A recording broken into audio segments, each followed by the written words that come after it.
kelas pelajaran menggambar, Aileen tidak menggambar di buku gambar ya?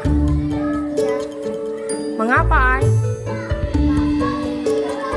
Oh, tadi malam Ai ada membereskan buku untuk dibawa hari ini atau tidak? Ada. Lalu buku gambarnya?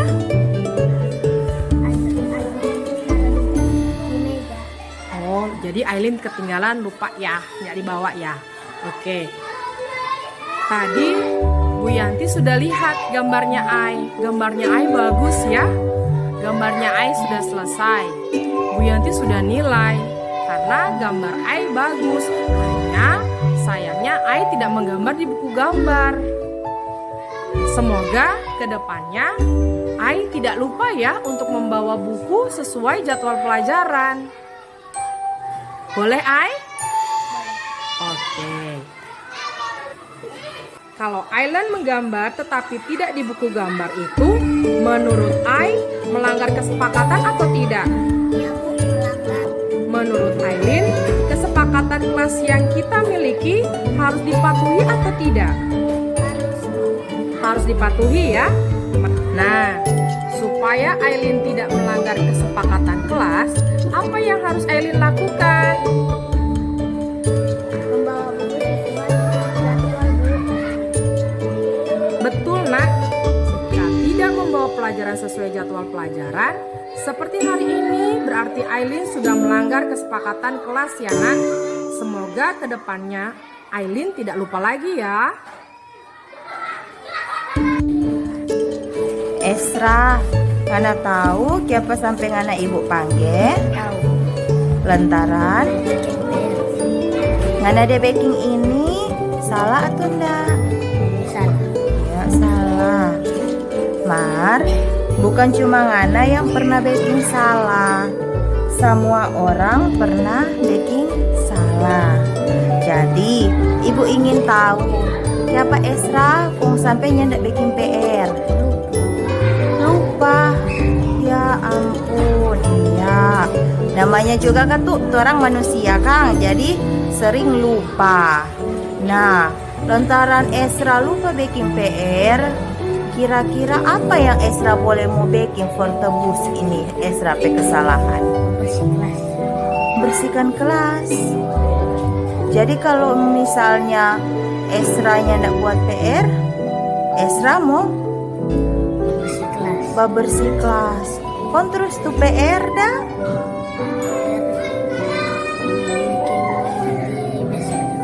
Oh, Esra tetap mau baking itu PR. Toh? Iya. Jadi biar nyandak baking ini dia, tetap Esra mau baking tuh ulang ini PR ini toh. Ya jangan lupa nih, Ibu harap Esra jadi anak yang lebih rajin lagi baking PR dan Ibu sangat hargai Esra pe usaha. Oke, terima kasih. Silakan duduk sayang. Ya Esra, waktu Ibu udah panggil tadi, Esra rasa takut atau enggak? Iya. Nah, lantaran siapa?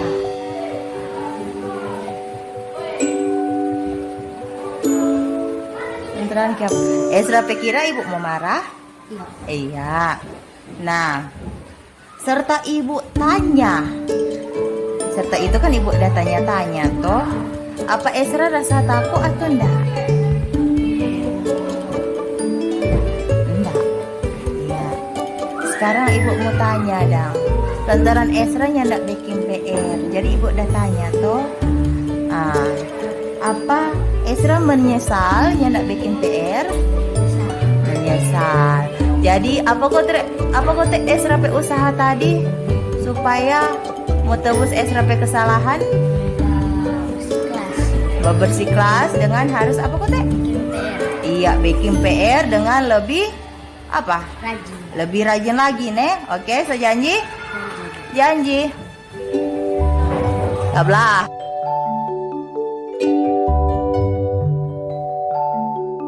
Selamat siang teman-teman. Terima kasih atas kesempatan siang hari ini. Berikan kami kesempatan untuk penindasan modul 1.4 tentang budaya positif. Sebelum kita mulai, kita akan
kami untuk menulis di ini.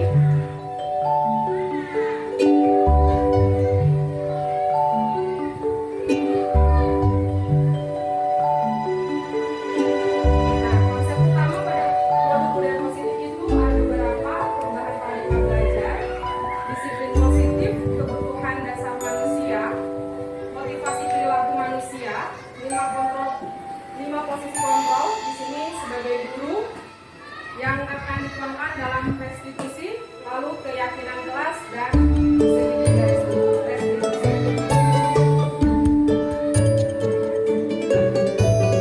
Nah, pembelajaran dengan paradigma baru. Pembelajaran dengan paradigma baru itu merupakan pembelajaran yang berorientasi pada penguatan kompetensi dan pengembangan karakter yang sesuai dengan pendidikan Pancasila atau nilai-nilai Pancasila.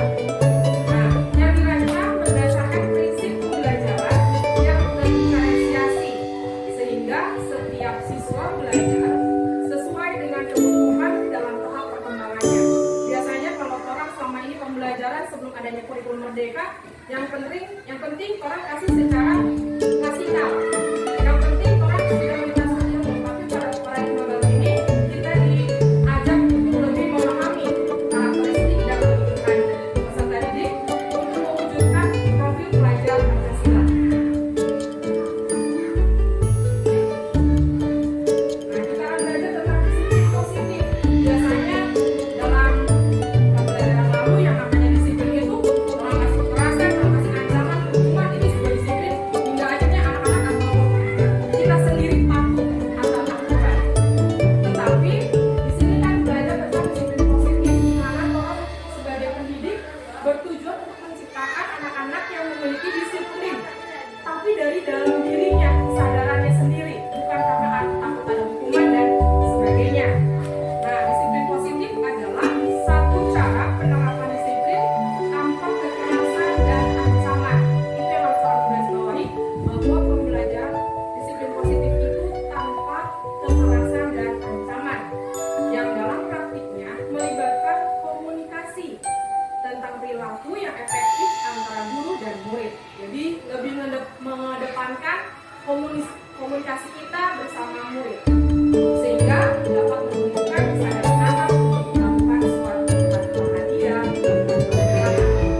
jadi kalau zaman dulu orang jangan bilang reward ya, ternyata reward di sini tidak begitu memberikan efek yang baik.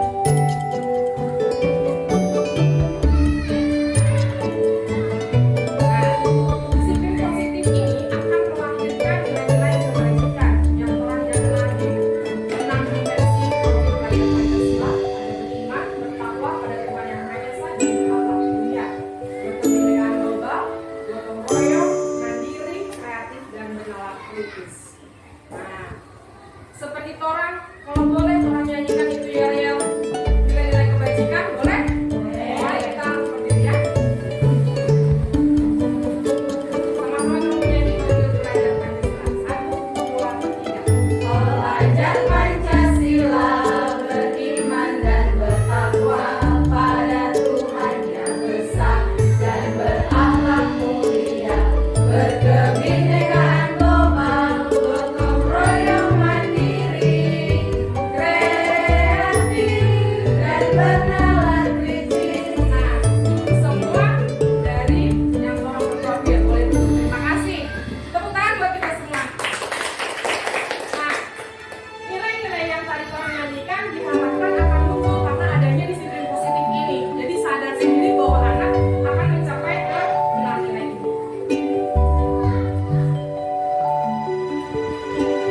Nah, dari nilai-nilai ini, orang juga harus didasari dengan orang tahu bahwa kebutuhan dasar manusia ada 5. Pertama, bertahan hidup, kasih sayang dan rasa diterima, penguasaan, kebebasan, kesenangan.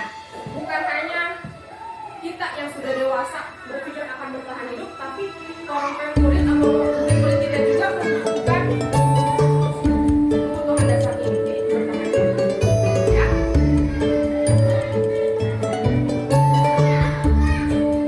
Nah, selain itu juga pada budaya positif ini, kalau belajar tentang motivasi perilaku manusia.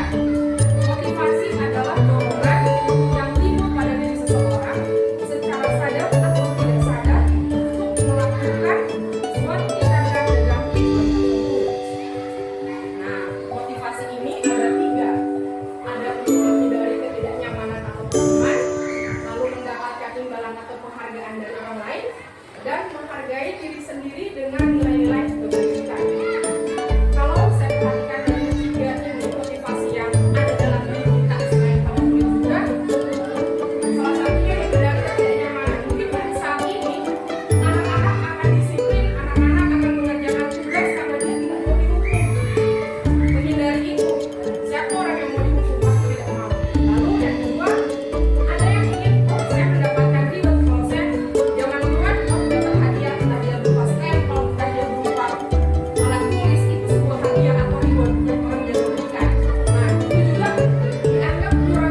jauh ketinggalan, padahal belum. Nah, itu tidak jujur dan ada rasa takut karena belum dikerjakan.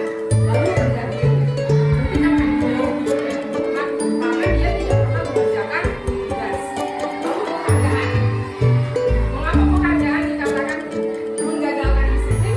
Salah satu dengan diberikan hadiah, anak yang lain yang tidak mendapatkan hadiah akan iri, maka dia terbentuklah kerusakan hubungan dengan sifat itu. Dia selalu dapat hadiah, saya tidak. Nah, ini membuat hubungan menjadi susah, lalu tidak efektif, yaitu setan bilang bahwa dia mengerjakan PR hanya dengan ada hadiah. Lalu mematikan kreativitas, yang penting tugasnya selesai tanpa berpikir ke depannya, oh yang saya ini bagus atau tidak, atau menarik atau tidak, entah itu sebuah kreativitas. Lalu sistem ranking, nah sistem ranking ini juga bisa mematikan atau membuat anak menjadi tidak punya ranking. Makanya kalau saya perhatikan kurikulum sekarang tidak ada ranking. Yang terakhir, peranlah selalu untuk menghargai dirinya. Dengan penghargaan karena dia tidak mendapat hadiah, dia merasa tidak sesuai dengan gurunya, dia merasa oh saya juga nggak ngerjain PR, jadi nggak mendapat hadiah.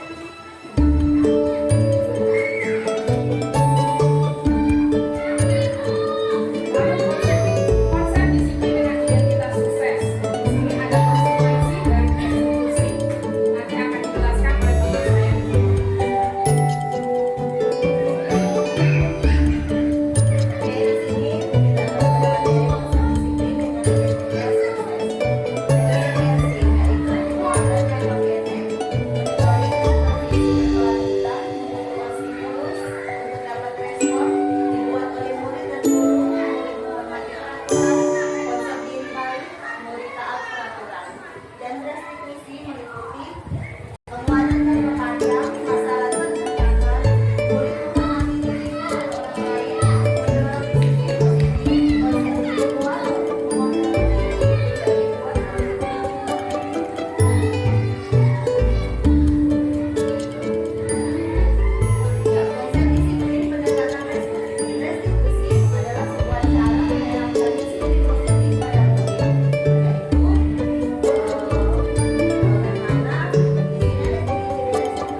Maka anak-anak akan berpikir, oh siapa ada diabetes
Kemudian di sini ada juga guru akan membuat murid sebagai membuat merasa bersalah. Akan membuat murid itu sebagai seorang Tuhan, memantau dan yang terakhir. Dalam 5 posisi tertentu yang paling terbaik adalah posisi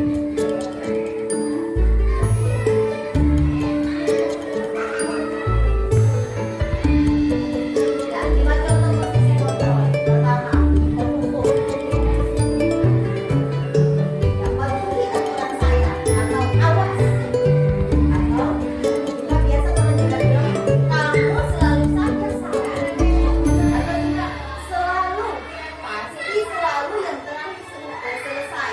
Biasanya, misalnya ada anak Tian, Tian selalu ada yang paling ke belakang jangan selesai. Begitu tuh orang selalu begitu. Anak-anak kalau paling ke belakang atau menulis dia yang paling terakhir. Ya ampun, Gabriel selalu tiap hari ada perubahan. Itu merupakan suatu pemicu untuk murid. Dan kemudian membuat merasa bersalah. Membuat merasa bersalah misalnya contoh. Ibu harus bagaimana lagi sama kamu? Dari sini, contohnya misalnya ada anak yang sudah berkata kepada ibu, ibu saya tidak akan memakan nasi. Kemudian pada esoknya dia makan lagi. Maka untuk membuat anak dia tahu akan menyebabkan ibu akan memposisikan murid tersebut pada perasaan bersalah.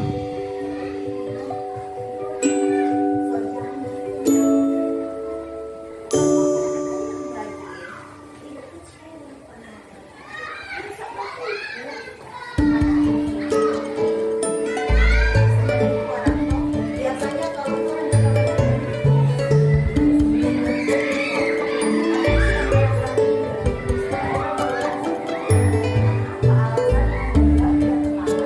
kemudian pada posisi tenang. Contohnya, untuk kali ini maafkan. Lain kali tidak boleh ya. Ayo buat ibu bangga sama kamu. Dari sini, adalah seorang yang pemahami anak-anak. Karena kadang-kadang kita akan merasa bahwa ada perbedaan antara guru dengan teman. Tapi guru merangkul murid tersebut selayaknya teman. Ada pemantau. Perangkalnya apa? Apa yang telah kamu lakukan? Atau sanksi atau konsekuensinya apa? Biasanya kalau terlambat barang sampai keluar. Kalau terlambat angkat sampah. Jadi anak-anak sudah pada program. Kalau terlambat apa ya? Sama dengan kita pertama, lalu waktu dia ada anak yang tidak buat PR, ibu tanya, saya tanya lagi. Siapa tak buat PR? Sampai ibu apa yang akan kau lakukan untuk memperbaiki kesalahan itu? Karena sudah terlalu banyak kegiatan memantau, saya menerapkan memantau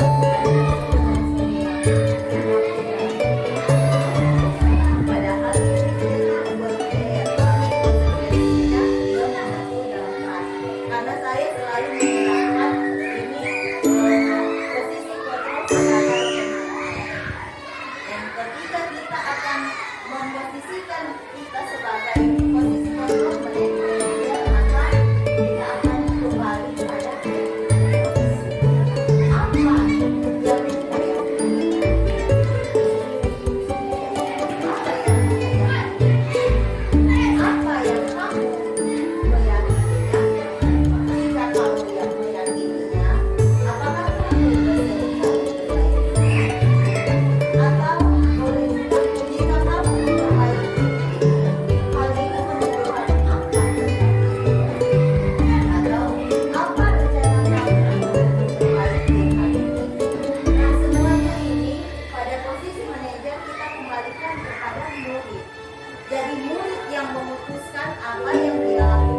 Harus positif.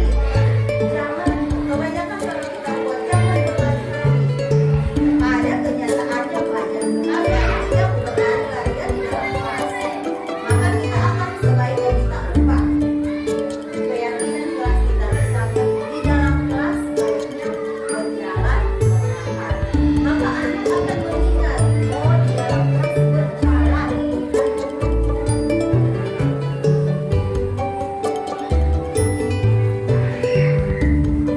Nah, bagaimana pembentukan keyakinan kelas? Bersifat lebih abstrak daripada peraturan. Berupa pertanyaan universal dibuat dalam bentuk positif, kemudian tidak terlalu banyak sehingga mudah diingat dan dipahami, sesuai dengan kondisi kelas dan sekolah sehingga dapat diterapkan. Semua warga kelas banyak ikut berkontribusi dalam pembuatan keyakinan kelas lewat kegiatan tiap pendapat dan bersedia meninjau kembali keyakinan kelas dari luar.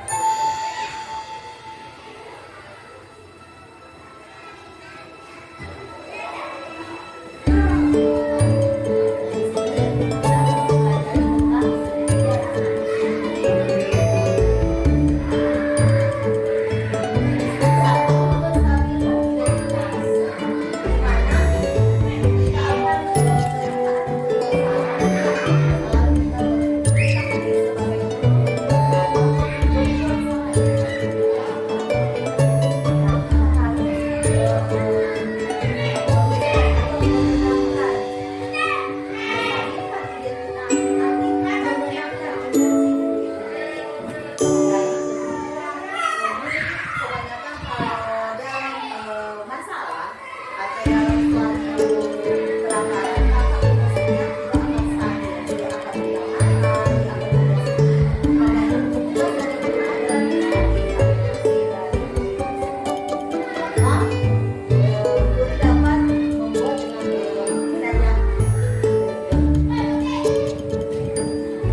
Maka guru dapat memberikan pertanyaan dengan kata yang membuat salah itu tidak apa-apa, atau juga tidak ada manusia yang sempurna. Bisa bilang, oh ini kurang, tapi saya karena tidak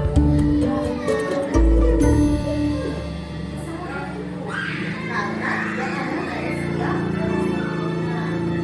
Habis itu, ibu juga pernah melakukan kesalahan, atau kita bisa menyelesaikan ini. Atau kalau memang ada dua orang ini semakin pandai emosi, Budi boleh langsung bilang, ibu tidak mau tahu siapa yang salah di sini. Jadi otomatis murid akan berhenti. Mana yang salah? Ibu dia yang begini, ibu dia yang begini. Kalau guru bilang stop, tetap orang akan lebih hari lebih putus. Ibu boleh, ibu. Akan memberikan. Ibu tidak mau tahu, ibu tidak mau mencari tahu siapa yang salah di sini. Tapi yang ibu inginkan, kamu akan mencari solusi dari kesalahan ini. Maka dia bisa teman-teman terapkan. Atau kamu berhak merasa begini. Atau apakah kamu sudah menjadi teman yang baik buat diri sendiri?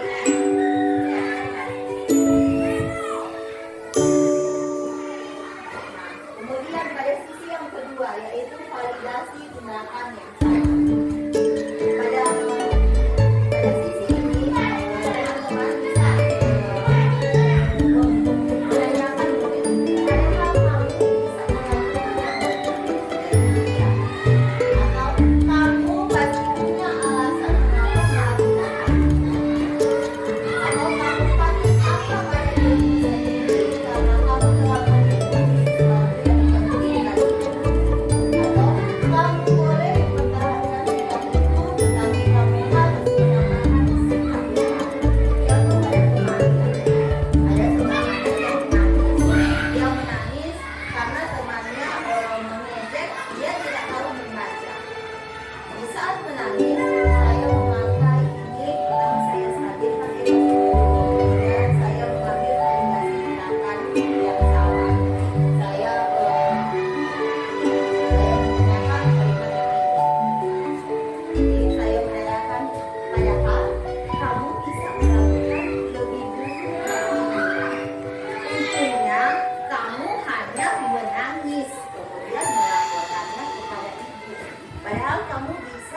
memejek ataupun memukul tetangga.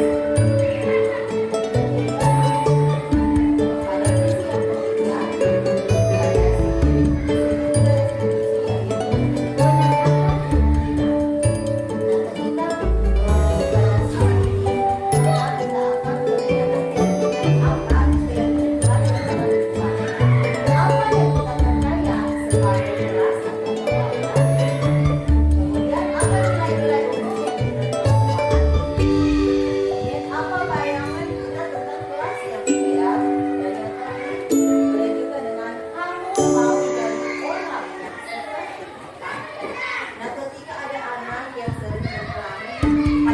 ketiga,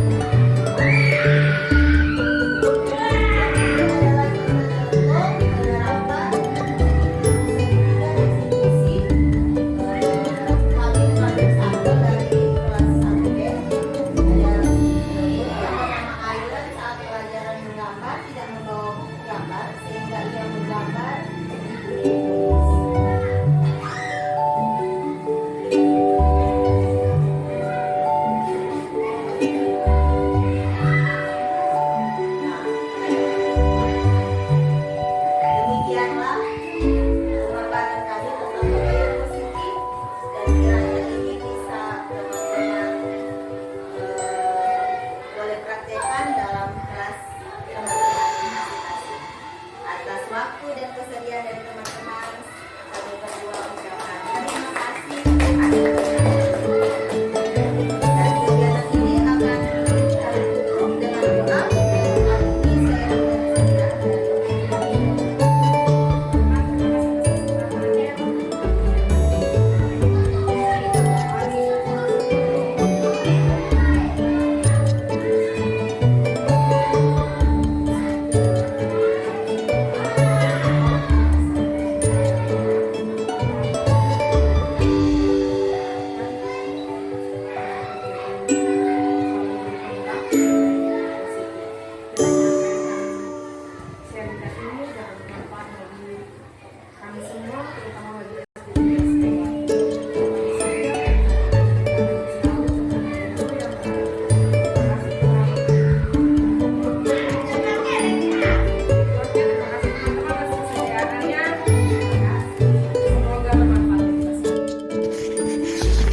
Salam sejahtera untuk kita semua. Assalamualaikum warahmatullahi wabarakatuh. Saya Dr. Refasa SPD, Kepala Sekolah SD Impres Kaiwatu Manado, tempat di mana Ibu Guru Sri Haryanti dan Ibu Freina Monalisa Humaisi mengajari. Saya merasa bangga karena dari sekian banyak guru yang ada di Kota Manado, ada 2 guru yang lolos dalam seleksi calon guru penggerak yang ada di SD Impres Kaiwatu. Ini suatu kebanggaan, tapi juga menjadi tantangan dalam proses pengembangan pembelajaran yang ada di SD Impres Kaiwatu. Nah, apa yang sudah dipaparkan tentang pengembangan budaya positif tidak hanya dipraktikkan oleh Ibu Sri, juga Ibu Freina, tapi dapat dilaksanakan oleh semua guru-guru yang ada di SD Impres Kaiwatu. Dan besar harapan saya akan terjadi perubahan pada proses pembelajaran secara optimal ke arah yang lebih baik dengan budaya positif. Shalom, nama saya Cecilia Juvensi Soda. Saya merupakan rekan sejawat dari Ibu Sri dan juga Ibu Freina di SD Impres Kaiwatu.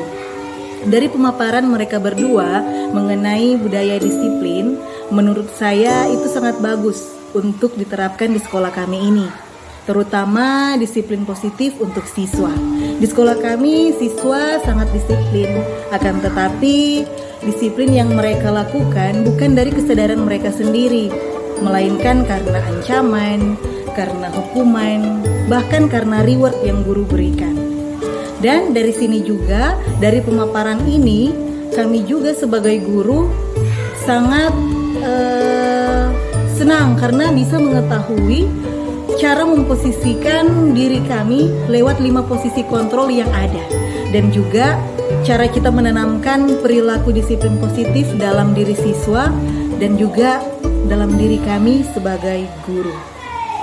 Semoga lewat adanya pengimbasan ini kita bisa bersama-sama untuk menerapkan disiplin, budaya disiplin, terlebih khusus disiplin positif ini di sekolah kami untuk membentuk siswa-siswi yang berkarakter sesuai dengan yang kita harapkan. Demikian dari saya, terima kasih, Shalom.